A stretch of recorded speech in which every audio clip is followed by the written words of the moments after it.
Welcome to Xylem learning. Amrutha miss ആണ്. അപ്പോൾ മക്കളെ, മിസ് ഇന്ന് വന്നിട്ടുള്ളത് നിങ്ങളെ ഏറ്റവും കൂടുതൽ സഹായിക്കാൻ പോകുന്ന ഒരു വീഡിയോ ആയിട്ടാണ്. എൻ്റെ മക്കൾക്ക് എന്താ ഏറ്റവും ബുദ്ധിമുട്ട്? മാത്സ് എന്ന് ആലോചിക്കുമ്പോൾ ഏറ്റവും വലിയ പ്രശ്നം എന്താ? എന്നോട് കുറേ കുഞ്ഞു മക്കൾ പറഞ്ഞിട്ടുണ്ട്, മിസ്സേ ക്വസ്റ്റ്യൻ വായിച്ചിട്ട് മനസ്സിലാവുന്നില്ല, എന്താണ് ചെയ്യേണ്ടതെന്ന് മനസ്സിലാവുന്നില്ല. അങ്ങനെ ഒരുപാട് പ്രശ്നങ്ങൾ നിങ്ങൾ ഫേസ് ചെയ്യുന്നുണ്ട് അല്ലേ? അപ്പോൾ ഇന്ന് മിസ് വന്നിട്ടുള്ളത് how to solve word problems easily. അതായത് ഒരു വേർഡ് പ്രോബ്ലം നിങ്ങൾക്ക് കിട്ടിയാൽ അത് എങ്ങനെ ഈസി ആയിട്ട് സോൾവ് ചെയ്യണമെന്നാണ് മിസ് പറയാൻ വേണ്ടി പോകുന്നത്. അപ്പോൾ മക്കളെല്ലാവരും റെഡി ആണല്ലോ അല്ലേ? നമ്മൾ ഏറ്റവും വലിയ പ്രശ്നമാണ് മിസ് ഇന്ന് സോൾവ് ചെയ്യാൻ വേണ്ടി പോകുന്നത്. അതിന് കുറച്ച് കുഞ്ഞു കുഞ്ഞു സ്റ്റെപ്പുകൾ നിങ്ങൾ ശ്രദ്ധിക്കേണ്ടതുണ്ട്. നോക്കിയാലോ? ഓക്കെ, ഒന്നാമത്തെ ഇമ്പോർട്ടൻ്റ് കാര്യം എന്ന് പറയുന്നത് read the question and mark the numbers if any. അതായത് ഒരു ക്വസ്റ്റ്യൻ കിട്ടിക്കഴിഞ്ഞാൽ എൻ്റെ മക്കൾ എന്താ ചെയ്യണ്ടേ? ആ ക്വസ്റ്റ്യൻ നല്ല വൃത്തിയായിട്ട് മെല്ലെ ഫസ്റ്റ് വായനയിൽ നല്ല സ്ലോ ആയിട്ട് എന്ത് ചെയ്യുക, ഒരു പ്രാവശ്യം വായിക്കുക. എന്നിട്ട് വേറെ ഒന്നും ചെയ്യേണ്ട, അതിൽ ഏതെങ്കിലും നമ്പേഴ്സ് ഉണ്ടെങ്കിൽ ആ നമ്പേഴ്സ് ഒന്ന് എന്ത് ചെയ്യുക, ഒന്ന് മാർക്ക് ചെയ്ത് വെക്കുക. നമ്മുടെ പെൻസിലോണ്ടോ പെന്നോണ്ടോ ഒക്കെ ഒന്ന് മാർക്ക് ചെയ്ത് വെക്കുക, നമ്പേഴ്സ് മാത്രം. ഓക്കെ, ഇനി രണ്ടാമത്തെ step, underline the important information that needed. അതായത് ആ ക്വസ്റ്റ്യനിൽ നമുക്ക് ഏറ്റവും ക്വസ്റ്റ്യൻ സോൾവ് ചെയ്യാൻ വേണ്ടിയിട്ട് നമുക്ക് ആവശ്യമുള്ള ഇൻഫോർമേഷൻസ് ഉണ്ടാവും. അതൊന്ന് എന്ത് ചെയ്യുക, അണ്ടർലൈൻ ചെയ്ത് വെക്കുക. ഇൻഫോർമേഷൻസ് മാത്രം എന്ത് ചെയ്യുക, അണ്ടർലൈൻ ചെയ്ത് വെക്കുക. ഇനി മൂന്നാമത്തത്, ചെക്ക് ദ യൂണിറ്റ്സ്. ഓരോന്നിനും യൂണിറ്റുകൾ ഉണ്ടാവുമല്ലോ, എല്ലാ യൂണിറ്റുകളും സെയിം ആണോ എന്ന് കൂടി ചെക്ക് ചെയ്യുക. Okay, and the last and the important thing, cut the unwanted information. ഒഴിവാക്കി കളയാം. അതായത് ചില ക്വസ്റ്റ്യൻസ് മക്കളെ ഇത്ര വലിയ പാരഗ്രാഫ് ആയിരിക്കും, പക്ഷെ അതിൻ്റെ ക്വസ്റ്റ്യൻ ആൻസർ ഇത് എത്രയേ ഉണ്ടാവുള്ളൂ. ആ ക്വസ്റ്റ്യൻ കാണുമ്പോൾ തന്നെ അമ്മ എന്ന് പറഞ്ഞാൽ നമ്മൾ എന്ത് ചെയ്യും, ബോധം കെട്ട് വീഴും. അല്ലെങ്കിൽ നമ്മൾ എന്ത് ചെയ്യും, ആ ക്വസ്റ്റ്യൻ അങ്ങ് സ്കിപ്പ് ചെയ്യും. വേണ്ട, ആ ക്വസ്റ്റ്യൻ ഞാൻ ചെയ്യുന്നില്ല എന്ന് പറഞ്ഞ് എന്ത് ചെയ്യും, മാറ്റി നിർത്തും അല്ലേ? ഇനി അങ്ങനെ ചെയ്യരുത്. വലിയ ക്വസ്റ്റ്യൻ ആണെങ്കിലും കാൽക്കുലേഷൻ കുഞ്ഞതായിരിക്കും, ഭയങ്കര ഈസി ആയിരിക്കും. അതിന് ഈ സ്റ്റെപ്പുകൾ നമ്മളെ ഹെൽപ്പ് ചെയ്യും. എന്താ ചെയ്യേണ്ടേ? ആദ്യം ക്വസ്റ്റ്യൻ നല്ലോണം വായിക്കുക, വായിച്ചിട്ട് നമ്പേഴ്സിനെയൊക്കെ ഒന്ന് റൗണ്ട് ചെയ്ത് വെക്കുക. രണ്ടാമത് നമുക്ക് വേണ്ട ഇൻഫോർമേഷൻസിനെ ഒന്ന് അണ്ടർലൈൻ ചെയ്ത് വെക്കുക. രണ്ടാമത് പ്രാവശ്യം വായിക്കുമ്പോൾ നമുക്ക് വേണ്ട ഇൻഫോർമേഷൻസ് മാത്രം ഒന്ന് അണ്ടർലൈൻ ചെയ്ത് വെക്കുക. മൂന്നാമത്തതിൽ യൂണിറ്റുകൾ സെയിം ആണോ എന്ന് നോക്കുക. അത്രയും നോക്കണ്ടു, യൂണിറ്റുകൾ സെയിം ആണോ എന്ന് നോക്കുക. നാലാമത്തത് ഏറ്റവും ഇമ്പോർട്ടൻ്റ് ആണ്, അൺവാണ്ടഡ് ആയിട്ടുള്ള ഇൻഫോർമേഷൻസ് കട്ട് ചെയ്ത് കളയുക. ഓക്കെ, ഇനി വേറൊരു കാര്യം കൂടെ ഇതിൽ ശ്രദ്ധിക്കേണ്ടതുണ്ട്. അതെന്താന്ന് വെച്ച് കഴിഞ്ഞാൽ, ഈ ഒരു ചാർട്ട് എൻ്റെ മക്കളെ ക്വസ്റ്റ്യൻ മനസ്സിലാക്കാൻ വേണ്ടി സഹായിക്കും. അതായത് നമുക്കൊരു ക്വസ്റ്റ്യൻ കിട്ടി, വേർഡ് പ്രോബ്ലം കിട്ടി. ആ വേർഡ് പ്രോബ്ലത്തിൽ അഡിഷൻ ആണ് ചെയ്യേണ്ടത് എങ്കിൽ ഈ വാക്കുകളൊക്കെ ഉണ്ടാവും അതിൽ.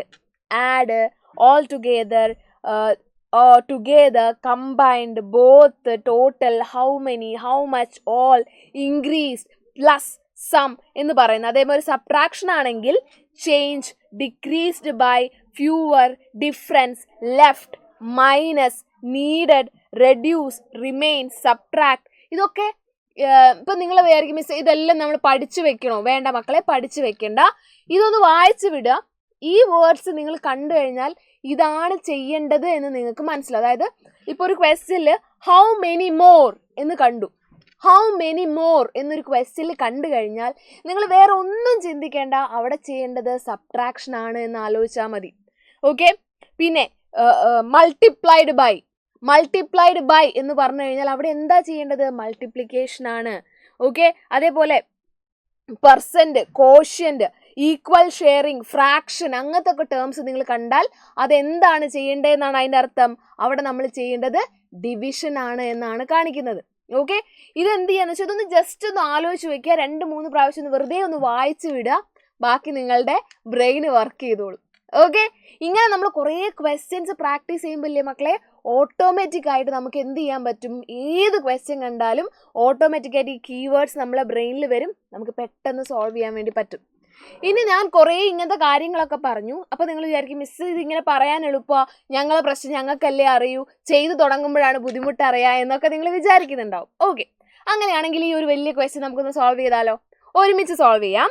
ഇവിടെ നോക്കാം. Shekhar is a famous cricket player.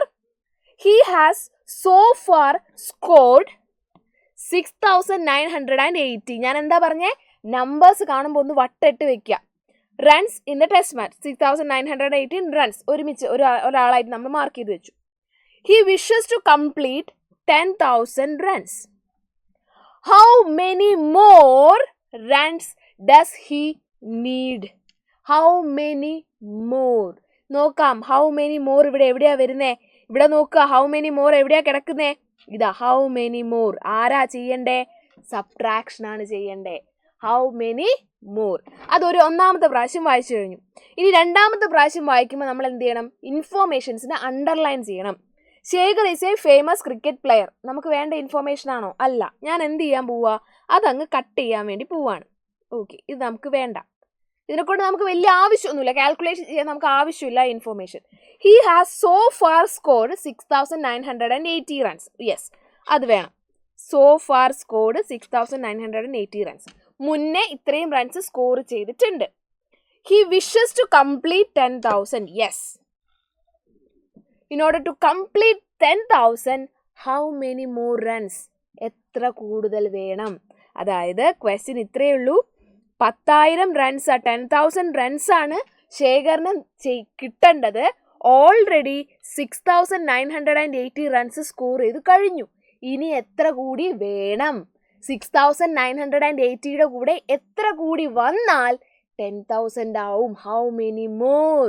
Subtraction അല്ലേ? അപ്പൊ നമുക്ക് ചെയ്ത് നോക്കാലോ. 10,000 മൈനസ് 6,980.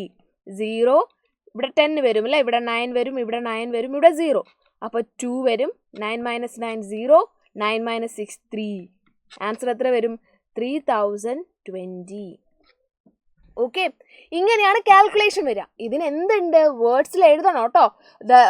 ഓരോ സ്റ്റെപ്പ് എഴുതണം. The runs he has scored, runs he already scored, run he has to wish to complete, അങ്ങനെ പറഞ്ഞ സ്റ്റെപ്പൊക്കെ എഴുതണം.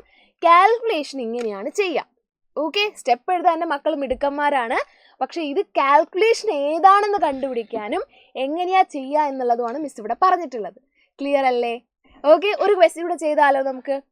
A machine on an average, നമ്മൾ എന്ത് ചെയ്യണം? ആദ്യം ക്വസ്റ്റ്യൻ മനസ്സിരുത്തി വായിക്കണം.